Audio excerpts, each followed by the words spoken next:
এই জিনিসটা একমাত্র লঞ্চ ছাড়া কোন জায়গায় বিক্রি হবে না, একমাত্র লঞ্চে এই জিনিসটা পছন্দ করে না। না বাস টার্মিনালতে এইসব মতো গাড়িগুড়ি যে ময়লা আবর্জনা আয়াতের পরে লঞ্চে তো কোনো আবর্জনা নাই, নদীর পার হাওয়া বাতাস এলিগা। 6 বছর ধরে লঞ্চে আমি হকারি করি, আমার শুরুই নাই করছি হকার জীবনে, কাজ কাম নাই, বেকার তো ঘুরে তো লাভ নাই গিয়া।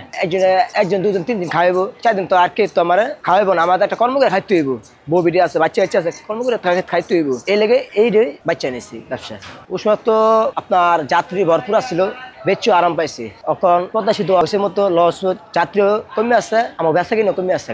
ঈদের টাইমে তো আগে মনে রাখেন ভাই 2-3টা টিপ মারতাম, যাইতাম আইতাম, যাত্রী আসছিল লঞ্চ, ব্যস্ত থাকতাম। এখন প্রত্যাশিত হইয়া লস মরে আসছে, যাত্রীও নাই, এই হারা গায়ে 400-500 ব্যস্ত, আমাকে বহুত কষ্ট হয়ে থাকে। আগে তো মনে 2-3 হাজার টাকা ব্যস্ত আমার কোনো ইনে ব্যাপার না, 400-800 ব্যস্তই আমার কোনো কষ্ট হয়ে থাকে, দম ফাটে থাকে। আমি লঞ্চের সাথে যাই, লঞ্চের সাথে ফতুলা গাতে, ফতুলা আমরা নেমে যাই গা, ফতুলা তো আবার তার বাসে যাই গা, আবার এরপর আবার আসি। আমার বাসা বিক্রমপুর মুন্সিগঞ্জ, মুন্সিগঞ্জে লঞ্চ গাড়ি আছে, মুন্সিগঞ্জে আমরা আসি। লঞ্চে উঠলে আগে খাজনা দিতাম 40 টাকা, 30 টাকা, 10 টাকা, 40 টাকা। আমরা খাজনা দেওয়ার পরে 160 টাকা, আর হইলো 40 টাকা, 200 টাকা মাঝে মাঝে যে অবধি কিছু মাথা লাগে এমনি। এবার 250 টাকা পরে যায় খাজনা। আগে 20 টাকা খাজনা ছিল, অনেক বেশি আরাম পাইছি, অনেক ব্যস্ত কিনা নাই, খাজনা বেশি লিয়ে যায় না। আল্লাহর রহমতে কোনো দিন পরি নাই গা, চলতি লঞ্চে নামছি উঠছি, আল্লাহর রহমতে কোনো কিছু হয় নাই গিয়া, সব আল্লাহ পাকের ইচ্ছা। লঞ্চে এমন দেখা যায় আপনার সিঙ্গেল দিয়া লাগছে, লঞ্চে কোনো কাঠ দিব না, নৌকা আছে, আমরা নেমে আসি, নৌকাতে নেমে আসছি গিয়া, আমার কোনো অসুবিধা হয় না।